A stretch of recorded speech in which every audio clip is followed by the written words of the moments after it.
L'histoire commence dans la capitale royale de Paluma, où certains demi-humains étaient en train de mettre des boîtes dans la cargaison.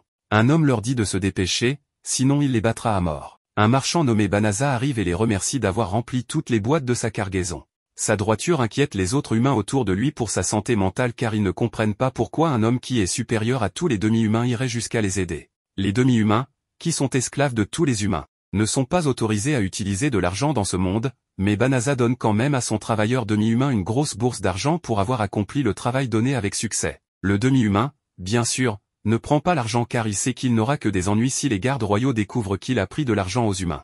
Malgré tout, Banaza insiste pour le payer et amène également son collègue Queen pour le convaincre de prendre l'argent.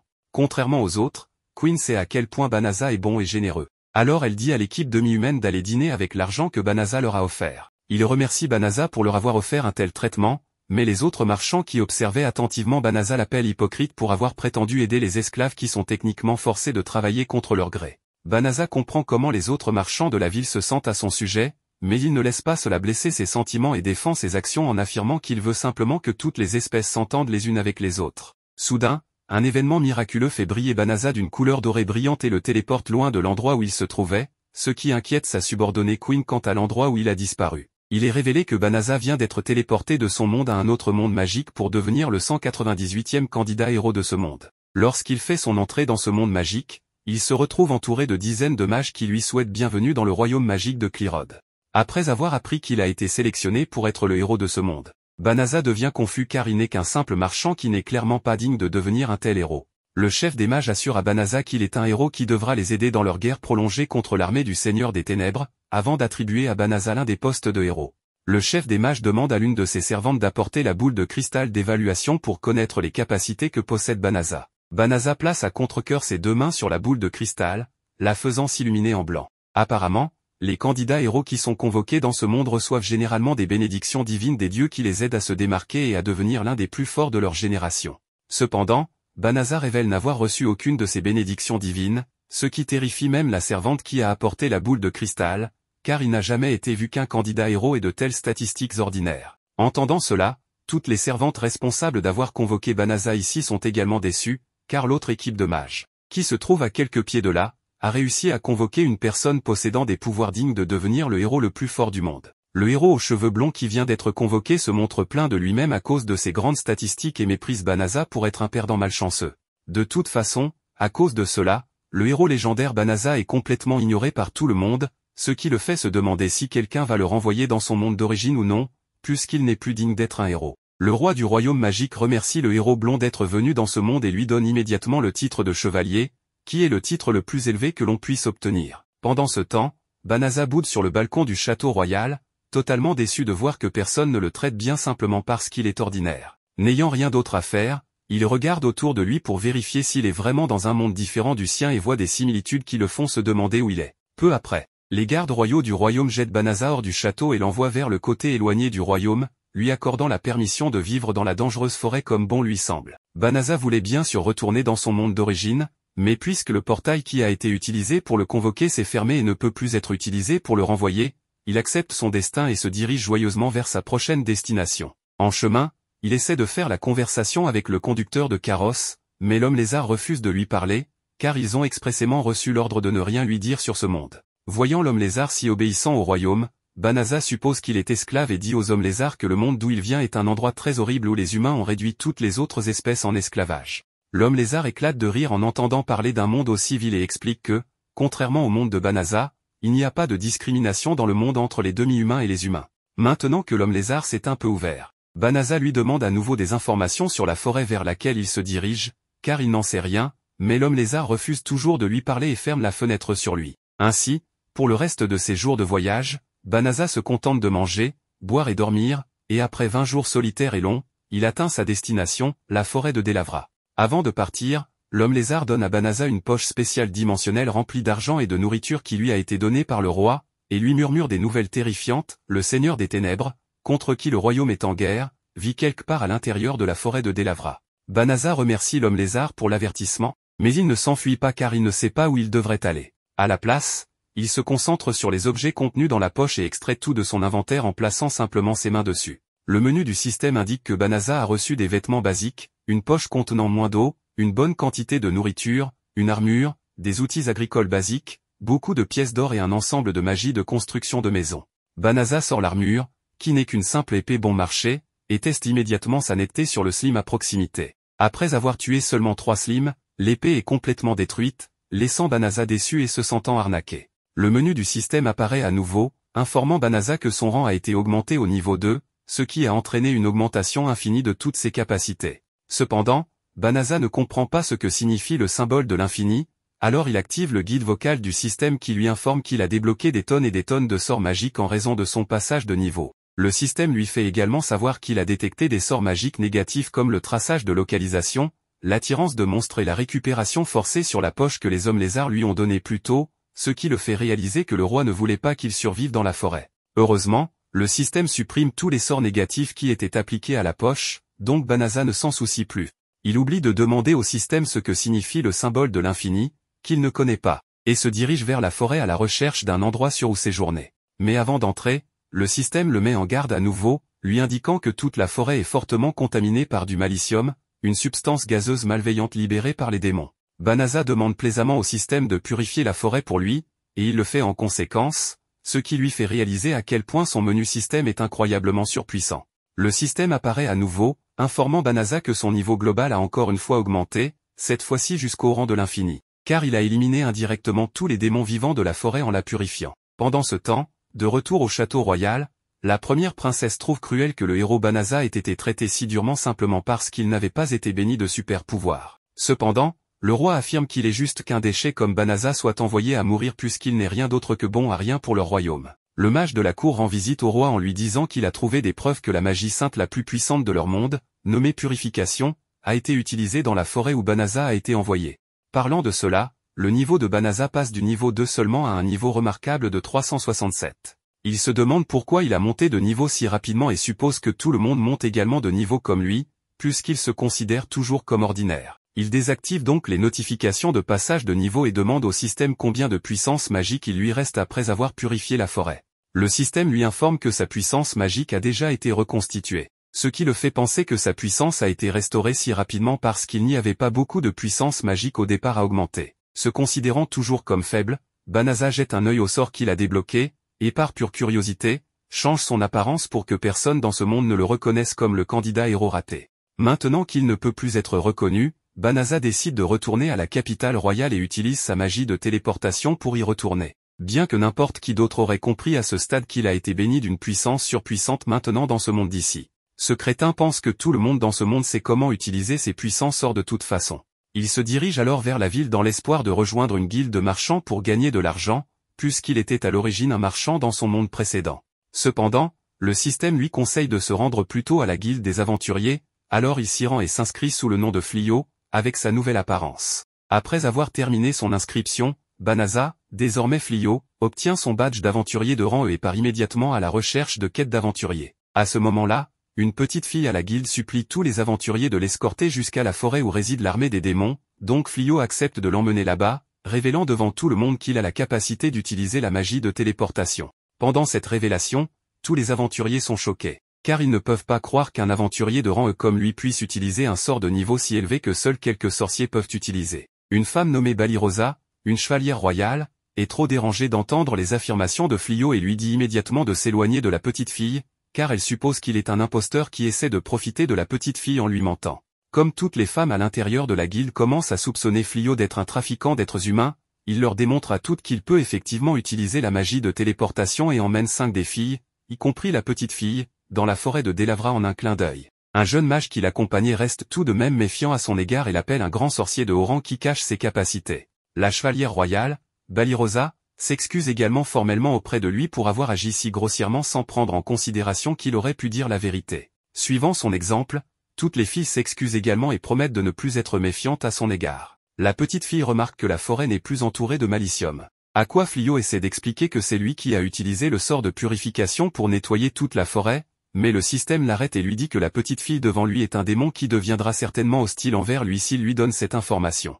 Les autres filles qui sont venues avec Flio réalisent également que la petite fille avec eux est un démon qui a caché sa véritable apparence, alors elles se préparent à la tuer lorsque la petite innocente révèle sa véritable forme terrifiante et menace de les écraser tous en bouillie. Toutes les filles perdent instantanément leur esprit combatif, sauf le personnage principal, car il est complètement protégé par son armure de scénario infini. Il se décide à protéger les autres et téléporte d'abord les filles loin de là avant de s'attaquer au démon, refusant de mourir aux mains du démon. Il décide de se battre à fond contre le démon et invoque tous ses sorts en une fois pour les utiliser contre le démon, sans savoir que ses sorts sont complètement surpuissants. Fléau l'attaque et active une compétence qui lui permet de sauter très haut dans les airs, et il se surprend même de la force qu'il vient de générer. Fenris essaie de l'attaquer à nouveau, alors il sélectionne un autre sort et crée un mur de roche pour se défendre. Il continue juste à lancer des sorts sur elle jusqu'à ce qu'il lance un sort de gravitation qui cloue Fenris au sol. Il sait qu'il doit faire quelque chose pour profiter de l'opportunité qu'il a en ce moment, mais il ne sait pas comment traiter définitivement avec un démon comme elle. Le système offre alors une suggestion impuissante et demande s'il a déjà envisagé quelque chose appelé esclavage.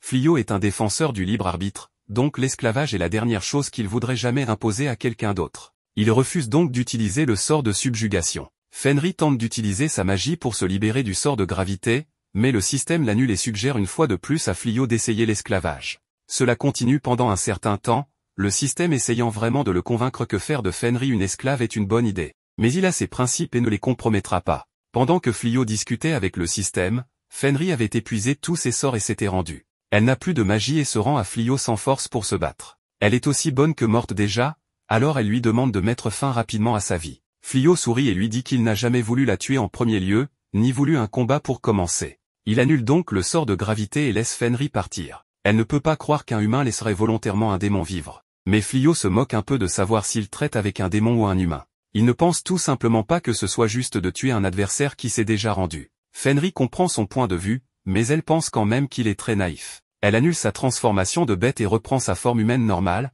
mais elle est nue, alors Fléau trouve difficile de la regarder. Il enlève son manteau et couvre son corps avant de lui proposer que si elle est prête à ne plus tuer d'humains, alors Fléau fermera les yeux et la laissera partir libre, juste pas nue. Il se retourne pour voir s'il a des vêtements dans son sac sans fond pour qu'elle puisse en porter, mais il entend alors un fort bruit sourd et trouve que Fenris est effondré. Cependant, le système lui indique que c'est simplement dû à l'épuisement de sa magie, donc il n'a pas à s'inquiéter. Il installe le camp pour la nuit et passe un peu de temps à parcourir le menu pour qu'il puisse suivre toute la magie qu'il a à sa disposition. Mais après avoir jeté un coup d'œil à cette liste, il ne sait pas pourquoi il a accès à toute cette magie puissante alors qu'il vient d'arriver. En même temps, Fenris retrouve enfin conscience, alors elle jette un coup d'œil dehors et voit Fléau assis devant la tente. Elle repense à comment Fléau l'a complètement dominé sans trop d'efforts malgré sa forte résistance à la magie. Elle a toujours pensé que les humains étaient une race faible, mais maintenant elle ne sait pas quoi penser. Sur une autre note, il est assez étrange que sa magie se soit entièrement rétablie après seulement quelques heures alors qu'elle était épuisée. Elle s'habille et sort pour demander à Fléau s'il a utilisé de la magie de guérison sur elle. Il confirme qu'il l'a guérie, mais s'il s'agissait de n'importe quel autre humain, il l'aurait tué sur place et sa peau aurait servi de tapis de Noël. Elle se met à genoux et jure qu'elle ne fera plus jamais de mal à un autre humain. En outre, parce qu'elle reconnaît la force écrasante de Fléau, elle dit le voir comme son maître, alors elle consacrera sa vie à le servir. Fléau répète sans cesse qu'il ne veut pas d'une esclave, mais la fille continue d'insister. Fenris dit qu'elle se tuera immédiatement si elle ne peut pas devenir son esclave, alors Fléau cède et dit qu'elle peut le servir ou quoi que ce soit. Mais il ne veut pas qu'elle meure. Les deux s'installent autour du feu de camp alors que Fléau raconte à Fenris les circonstances qui l'ont amené ici. Il lui dit que le royaume l'a convoqué en tant que candidat au poste de héros, mais qu'ils ont découvert qu'il n'avait aucune compétence et qu'ils ne pouvaient plus le renvoyer dans son monde d'origine, alors ils l'ont expulsé ici à la place. Ensuite, il annule la magie de métamorphose pour montrer à Fenris à quoi il ressemble vraiment. Il a changé son apparence pour que les gens du château ne le reconnaissent pas et ne cherchent pas à le tuer pour garder leur erreur secrète. Mais même s'il a trouvé comment se protéger, il n'a aucune idée de ce qu'il doit faire à partir de maintenant, d'autant plus qu'il est actuellement sans abri, donc il ne peut pas offrir de stabilité pour elle. Il essaie de la convaincre de ne pas être si insistante à le servir parce que cela rendra sa vie plus difficile,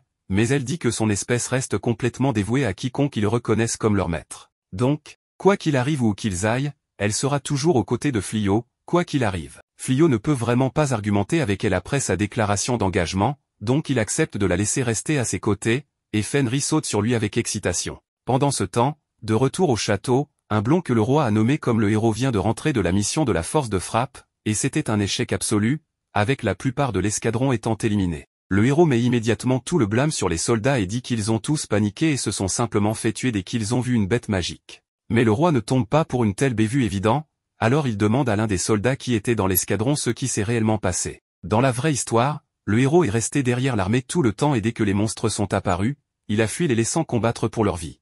Tout bien considéré, il était un faible. Alors que le héros blond s'en va, il commence à se plaindre à lui-même qu'il n'a pas du tout monté en niveau au cours du dernier mois malgré son entraînement constant. Le niveau de ses compétences reste le même que celui qu'il avait quand il a été d'abord convoqué, et même à ce moment-là, il est à peine assez fort pour gérer un humain ou une bête magique faible par lui-même. Alors, il se ferait botter les fesses s'il essayait même de combattre une bête magique de niveau supérieur. Juste au moment où ses frustrations atteignent un point d'ébullition, il est soudainement approché par le serviteur qui lui a été assigné par le château, Tsuya. Comme il n'est pas d'humeur, il décide qu'il sortira et fera découvrir à Tsuya toutes les merveilles du luxe, aux frais de la famille royale bien sûr. Pendant ce temps, Flio réfléchit à la meilleure façon de gagner de l'argent par lui-même, alors il prévoit de se rendre à la guilde des aventuriers pour prendre quelques quêtes. Et Fenris est impatiente de se joindre à son maître dans tout ce qu'il veut faire. Flio n'a aucun problème avec le fait qu'elle le suive, mais il apprécierait si elle abandonnait le titre de maître et se contentait d'utiliser son nom. Alors qu'il se promène sur le marché, un homme interpelle Fenris pour lui proposer d'acheter des légumes,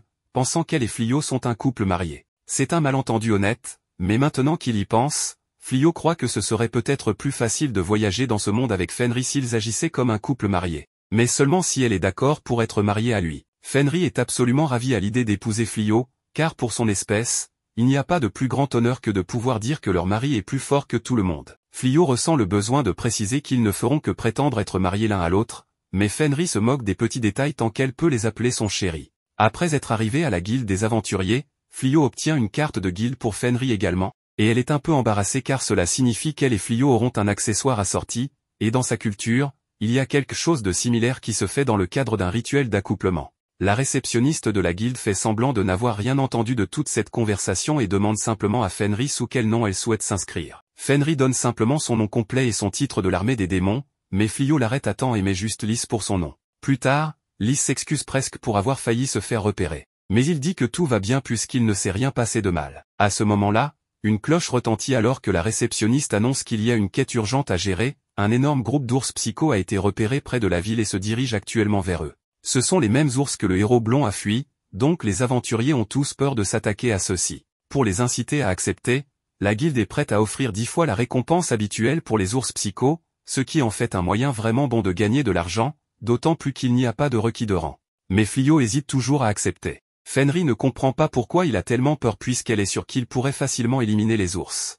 Mais il ne sait toujours pas à quel point il est fort, donc le fait que le héros ait perdu contre ces ours l'a effrayé. Pour lui prouver qu'il est en fait très puissant, Fenris décide d'aller combattre les ours elle-même, et si elle gagne, ce sera la preuve que Flio est supérieur au héros, puisqu'il est déjà confirmé qu'il est plus fort qu'elle. Ils se téléportent tous les deux jusqu'au dernier endroit où les ours psychos ont été repérés. Et ils trouvent une maison à proximité que la guilde leur a dit qu'ils pouvaient utiliser comme base pendant qu'ils chassent. Fenris est content que Flio ait décidé de venir avec lui, mais elle lui fait savoir qu'elle peut se débrouiller toute seule avec quelques ours psychos. Même si elle est confiante en ses capacités, Flio ne peut pas se résoudre à la laisser faire cela seule, et d'ailleurs, il a un sort qu'il veut tester, alors autant le faire ici. Juste à ce moment, ils entendent des cris venant du bas de la falaise, alors ils se précipitent pour voir si quelqu'un est en danger. Ils trouvent un groupe d'aventuriers attaqués par les ours psychos que Flio avait téléportés ailleurs pendant qu'ils combattaient Fenris. Fenris ne les aime toujours pas, alors elle suggère qu'ils fassent semblant de ne rien avoir vu et reviennent pour les ours plus tard. Mais les aventuriers sont sur le point d'être tués,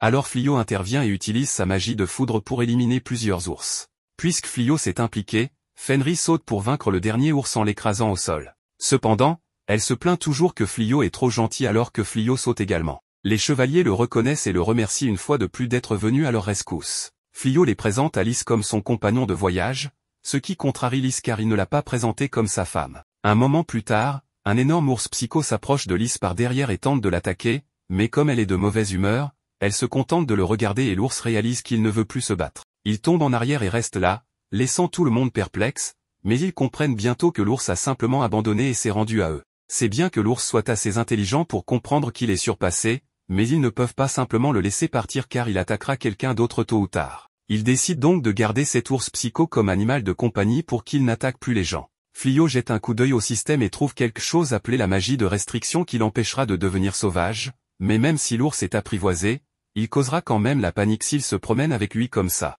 Il utilise donc la magie de changement de forme pour le transformer en lapin. Les chevaliers ne peuvent pas croire qu'ils viennent de voir quelqu'un apprivoiser un ours et le transformer en lapin, mais en dehors de l'absurdité, Flio et Lys sont définitivement puissants. Balirosa a donc une quête pour eux, elle souhaite que Flio les entraîne à être capables de vaincre des monstres du niveau des ours psycho. Après que le héros soit revenu de sa défaite, il a blâmé les chevaliers pour leur incompétence et a fait une crise de colère en se barricadant dans sa chambre jusqu'à ce qu'ils deviennent assez forts pour combattre. Donc le roi n'a pas eu d'autre choix que d'accepter cette demande déraisonnable. Il a ordonné aux chevaliers d'aller s'entraîner, mais cela se passe aussi mal qu'on pourrait s'y attendre, compte tenu du fait qu'ils ont failli mourir là-bas, donc ils apprécieraient que Flio les entraîne. Flio ne sait pas comment réagir car il ne comprend pas vraiment comment fonctionne sa magie en premier lieu. Il ne veut vraiment pas avoir à se donner la peine de les entraîner, alors il essaie d'utiliser la mauvaise humeur de Lys comme excuse pour se retirer. Il dit au chevalier qu'elle est en fait sa femme et qu'il veut juste passer du temps avec elle, donc il ne peut pas les aider. Mais dès que Lys l'entend l'appeler sa femme, elle devient tellement heureuse qu'elle accepte que Flio entraîne les chevaliers. Flio les prévient qu'il n'est pas sûr de ses compétences en enseignement, mais il fera de son mieux pour les aider. Pendant ce temps, dans le royaume des démons, le chef reçoit un rapport selon lequel il y a un individu possédant une magie assez puissante pour purifier instantanément toute la forêt de Delaveza. Le chef ordonne qu'il soit capturé à tout prix.